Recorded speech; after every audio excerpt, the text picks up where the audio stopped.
кабинете, что ли? Обратно. Я сейчас еще чего.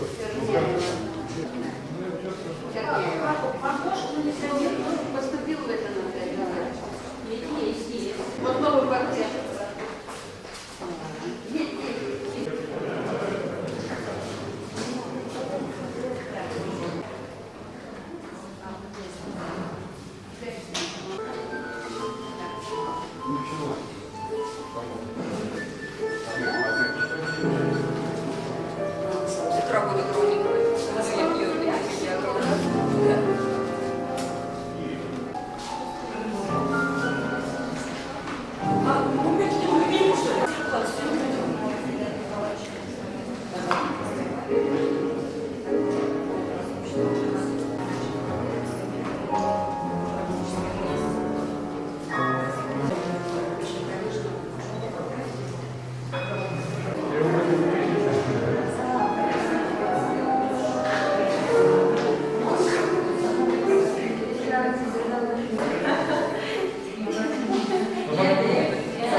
Пробринчи бухаси.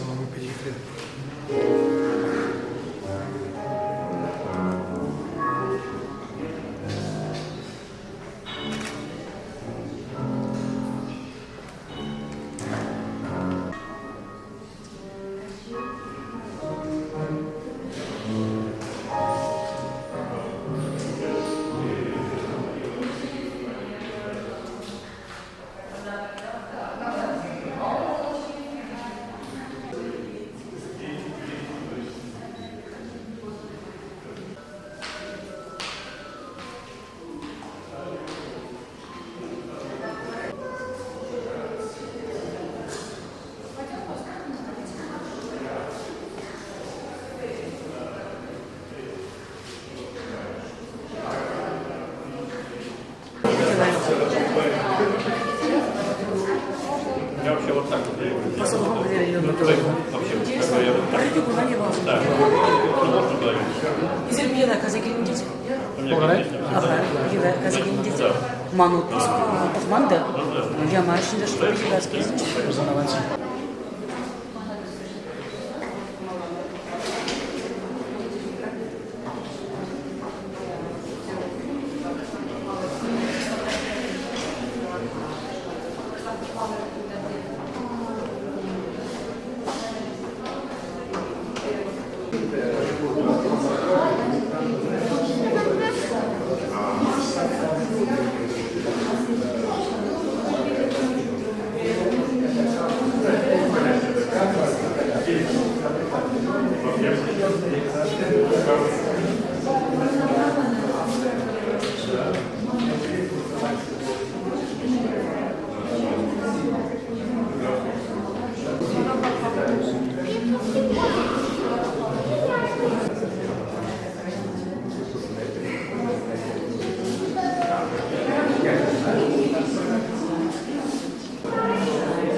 Сегодня в культурной жизни Чувашии настоящее Мобильный телефон.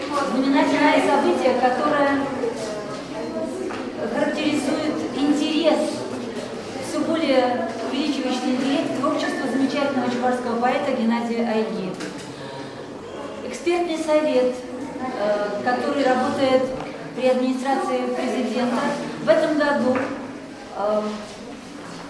установил грантополучателем фонд имени Геннадия Айги на организацию вот этой культурной программы, проходящей в эти дни в Чебоксарах и в нашей республике. Это еще раз подтверждает то, что в нашей республике уделяется большое внимание творчеству Геннадия Айги.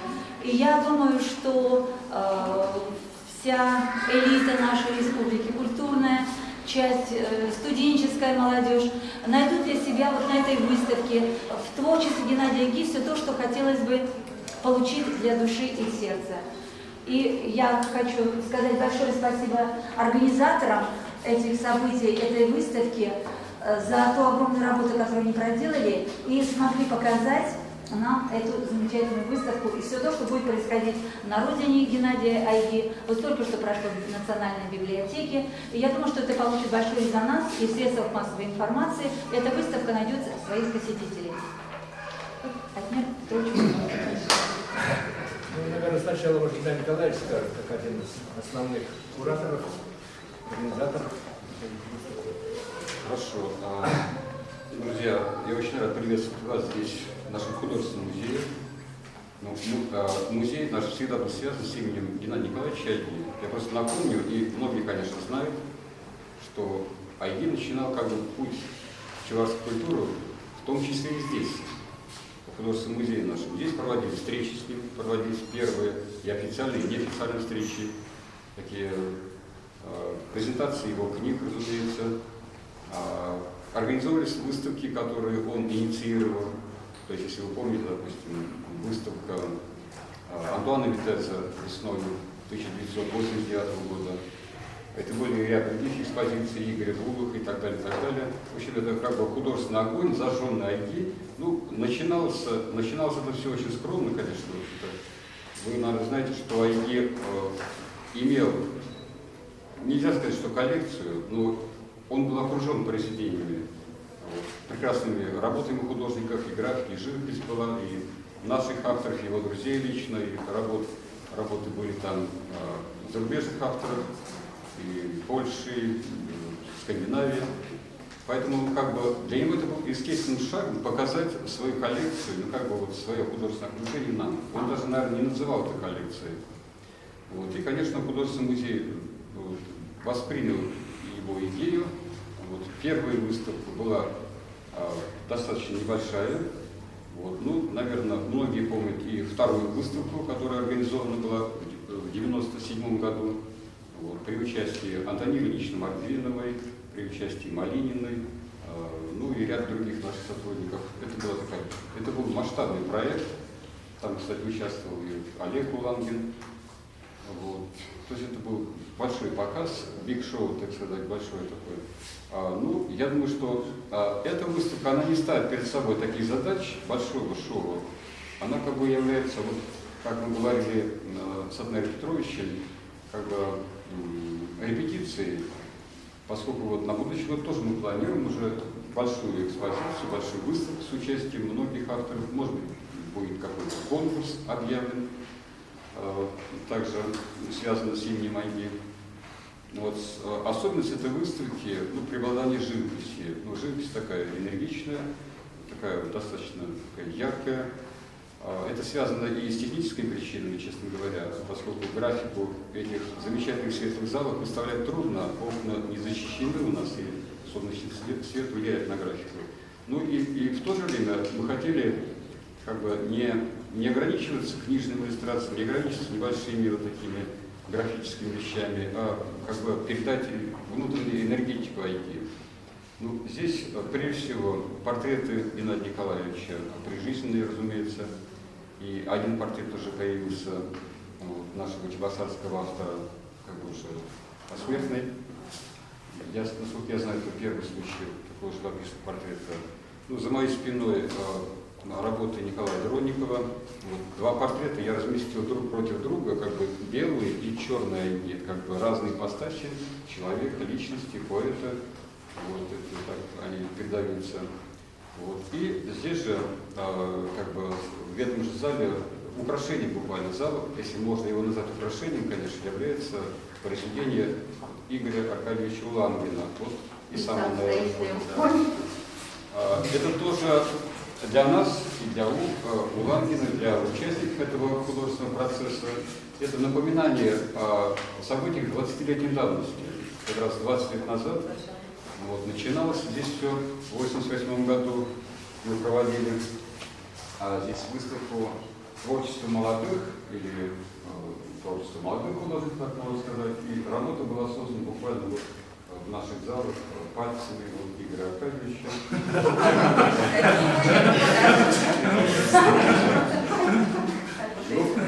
Там название, конечно, не важно в таких случаях, но скромно есть название Сурган. Сурган реально, это, кто не знает, что Сурган это шиварская вышитая полотенчатый головной убор такой, вышивка.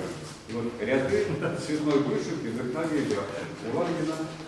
Вот я думаю, что это тоже интересный экспонат. Ну, таких вот акцентов несколько на этой выставке. Мы разместили в каждом зале такие основные ключевые вещи. Но, в принципе, все они как бы вокруг Айки.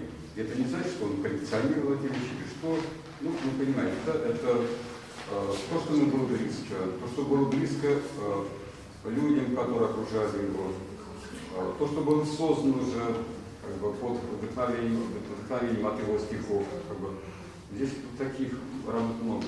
Каждая вещь, конечно, напоминает нам о Геннадия Николаевича, и вот прямо здесь хочется увидеть его фигуру тоже. Кажется, что он здесь с нами.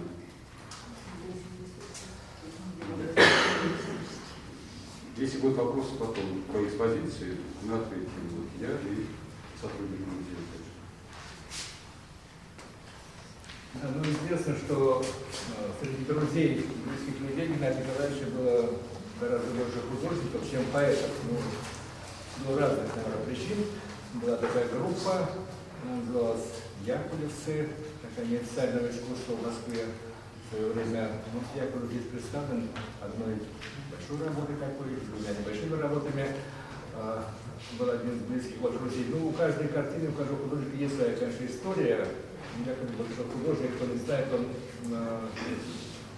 начал как-то заниматься живописью после этого известного фестиваля молодежного, естественно, в году в Москве, который проходил, фестиваль молодежи. Отец у него тоже известный художник вообще, постимпрессионист такой советского, в общем-то, советский художник. А зрение у него было очень плохое, он очень плохо, он ухудшалось постоянно. Это уже последние годы его жизни на уровне 5 сантиметров примерно. Но тем не менее, вот он как-то здесь портреты Геннадия Николаевича, здесь, к сожалению, нет, они очень даже портретный способ сохраняют. Ну и вот, может, про многие картины, которые здесь представлены, такие есть истории, которые действительно связаны с Геннадием Николаевичем или созданы его близкими друзьями. Вот они имеют очень свою такую творческую историю интересную.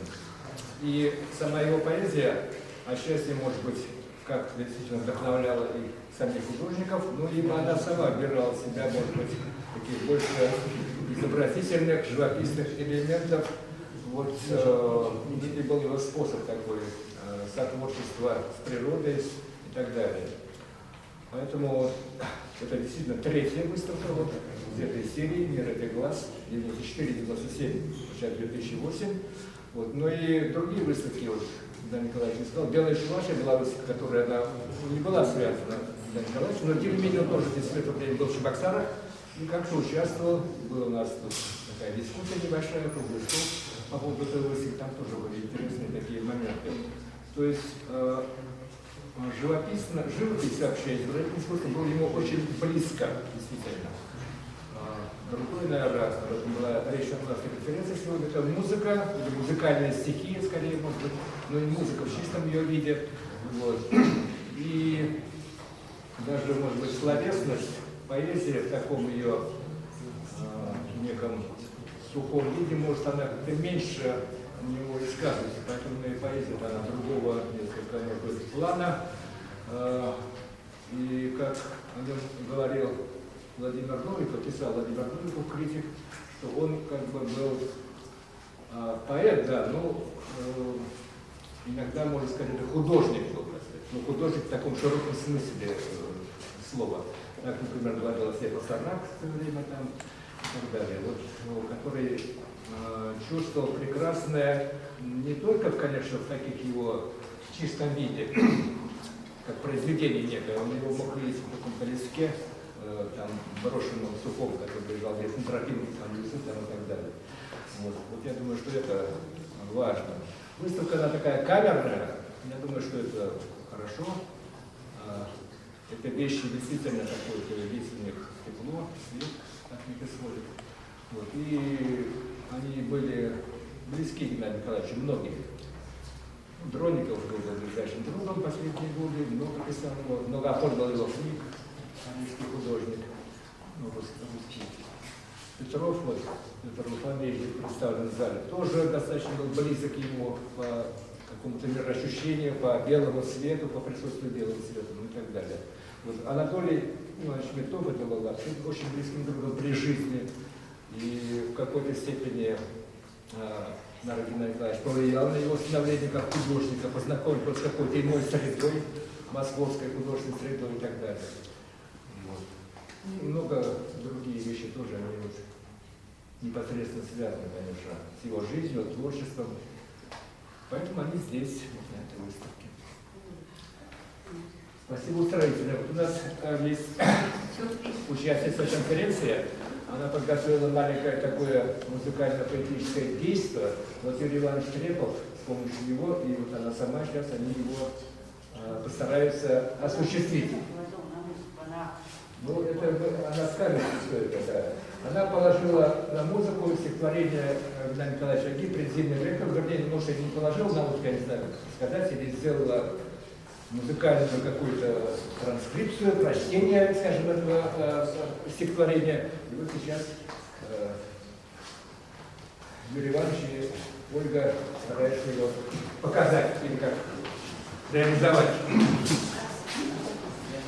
На этом фестивале у меня как-то в музыкальном миллионе, то есть я читала доклад тоже по теме музыкальности о Айги, то есть там авангардная партитура антологического мифа, и сопоставляла творчество Геннадия Айги и его сына Алексея Айги. Ну и вот я решила вступить с Геннадием Айги в такой музыкальный диалог, поскольку он сам всегда, его творчество строится как синтез искусств, и поэтому я считаю, что уместно не только такое живописное, да, представление его поэзии, ну, и музыкальная. Ну и, собственно, почему именно Пастернак, поскольку фигура Пастернака была очень важна для Айги, то есть он был для него учителем и на уровне личностном, и на уровне поэтическом, то есть он благословил его на этот поэтический путь. И, как говорил Пастернак о Скрябине, что я слышу шаги моего божества, точно так же Айги говорил о Пастернаке, и вот я тоже слышу шаги моего божества, Айги, вот у меня родилось это такой небольшой музыкальный зарисовок. Суть в том, что я растянула руку, поэтому я очень честная, что да. Сейчас мы сможем осуществить это. Предзимний реквием памяти Бориса Леонидовича Пастернака. Провожу и останусь, как хор молчаливый. Я в Божьем пространстве весь день предуказанный, с движениями зимнего четкого дня, словно сажу рядом. А время творится само по себе. Кружится пущенный по миру снег у монастырских ворот.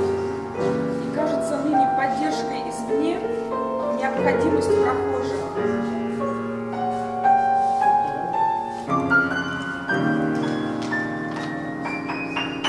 А уровень века уже утвержден и требует уровень славы, лицо к тишине обращать.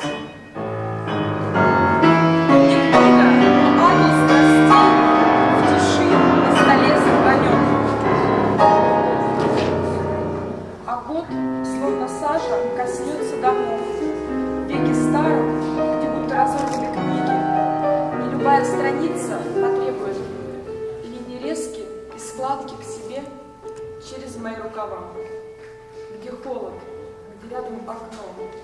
а за ним сугробы, ворота, дома.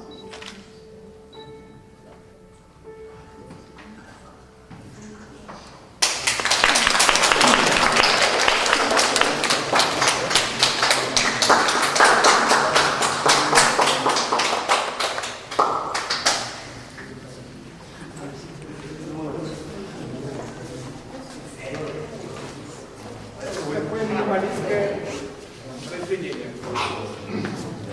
Спасибо. Сейчас мы поскорее послушаем.